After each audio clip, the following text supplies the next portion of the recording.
గురుగారు, ఇజ్రాయెల్కి ఇరాన్కి మధ్య యుద్ధం జరుగుతుంది. అసలు ఇది ఇప్పట్లో ఆగే అవకాశం ఏమైనా ఉందంటారా, ఇంకా కొనసాగుతుందని? చూద్దామండి, మన జానకిరామ్ని అడిగి చూద్దాం. ప్రపంచ దేశాల మీద యుద్ధం ఎలా జరుగుతుందో, ఎందుకు జరుగుతుందో, వాటికి నివారణ ఏముందో, ఏ దేశంకి ఏ ఫలితం ఉందో చూద్దామండి. ఓకే జానకిరామ్, చూడు, ఇరాన్ ఇజ్రాయెల్ యుద్ధయోగం ఎలా ఉన్నది, అది సమసిపోయే అవకాశం ఉందా, పెరిగే అవకాశం ఉందా, ఆ యుద్ధం వలన ఎవరికి ప్రయోజనం, ఎవరికి నష్టం, చూడు జానకిరామ్. ఏ దేశాలకు ప్రజలకు మంచిదా కాదా ప్రపంచ దేశానికి చూడు.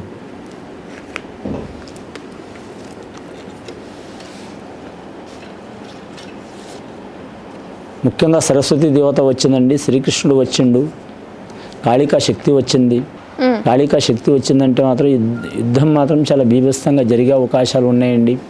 ముఖ్యంగా ఇరాన్ మీద ఇజ్రాయెల్ మాత్రం శీతాకాలం ఉండే అవకాశం ఉన్నది, చాలా ఇబ్బంది పెట్టాలనే అవకాశం ఉంది. అలాగే అగ్రరాజ్య దేశాలు కూడా వారికి సహకారం చేస్తున్నాయండి ఇజ్రాయెల్కి.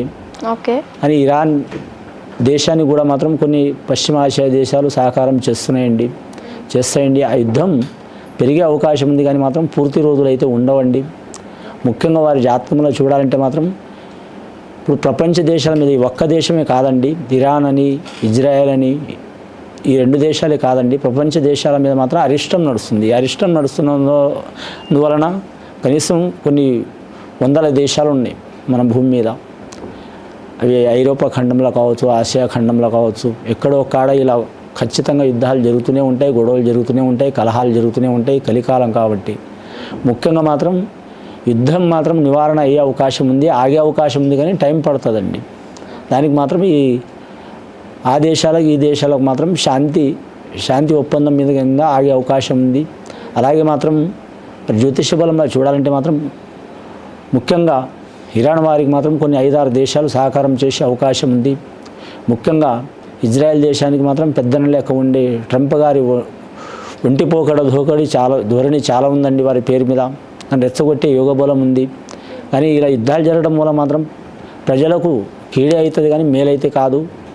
అంటే ఆ ఒక్క దేశానికి కాదు, ప్రతి దేశానికి కూడా ఇబ్బందికరం ఉంటుంది. ధనపరంగా నష్టం ఉంటుంది, ఆరోగ్యపరంగా నష్టం ఉంటుంది, అలాగే మాత్రం పొల్యూషన్ కూడా దెబ్బతింటుంది. కాబట్టి ముఖ్యంగా మాత్రం యుద్ధం మాత్రం ఇంకొన్నాళ్ళు కొనసాగే అవకాశం ఉంది, కానీ లాస్ట్కి మాత్రం శాంతి ఒప్పందం అయ్యే అవకాశం ఉన్నదండి. ఇది మాత్రం కరెక్ట్ ఆసియా దేశాలు మాత్రం సహకారం చేయాల్సి వస్తుంది. చేస్తే మాత్రం యుద్ధం ఆగే అవకాశం ఉన్నది. మరి జాతక బలానికి మాత్రం ఇరాన్ ప్రజలు కూడా మంచి జరిగే అవకాశం ఉంది, ఇతర దేశాలకు కూడా మంచి జరిగే అవకాశం ఉన్నదండి. ఓకే, ఈ రెండు దేశాల్లో ఏ దేశంది పై చేయి అవుతుంది అంటారు? ఈ రెండు దేశాలు సరిసమానం ఉన్నాయండి. కాకపోతే వీరి ధనపరంగా వీరి ఇంధనం దెబ్బతీయాలని చూస్తున్నారు. ఓకే, ఈ ఇంధనం వీరు చెప్పిన రేటుకు కొన్ని నడిపించాలని చూస్తున్నారు. వారికి ఆదాయం, ప్రధాన ఆదాయం ఆ దేశానికి ఇరాన్కి ఇంధనం, పెట్రోల్, అవి ఖనిజాలు. దాని గురించి వాళ్ళు చెప్పిన రేటుకు నడిపించాలని ఇజ్రాయెలే కావచ్చు, లేదా అమెరికానే కావచ్చు, ఐరోపా దేశాలు కొన్ని వారికి అట్లా ఉంది. కొన్ని బయటపడుతున్నాయి, కొన్ని బయటపడతలేవు. కాబట్టి ఇబ్బంది పెట్టాలని పెడుతున్నారు. వాళ్ళు చెప్పినట్టు వినాలని, అలాగే ఆ దేశ ప్రధానిని మార్చాలని చాలా ఆలోచనలో నడుస్తున్నారు. కానీ మాత్రం వారు వినేవారు కాదు, వీరు వినేవారు కాదు. కానీ కొన్నాళ్ళు యుద్ధం జరిగి మాత్రం ఆగే అవకాశం ఉంది, శాంతి ఒప్పందం చేసుకునే అవకాశం ఉంది.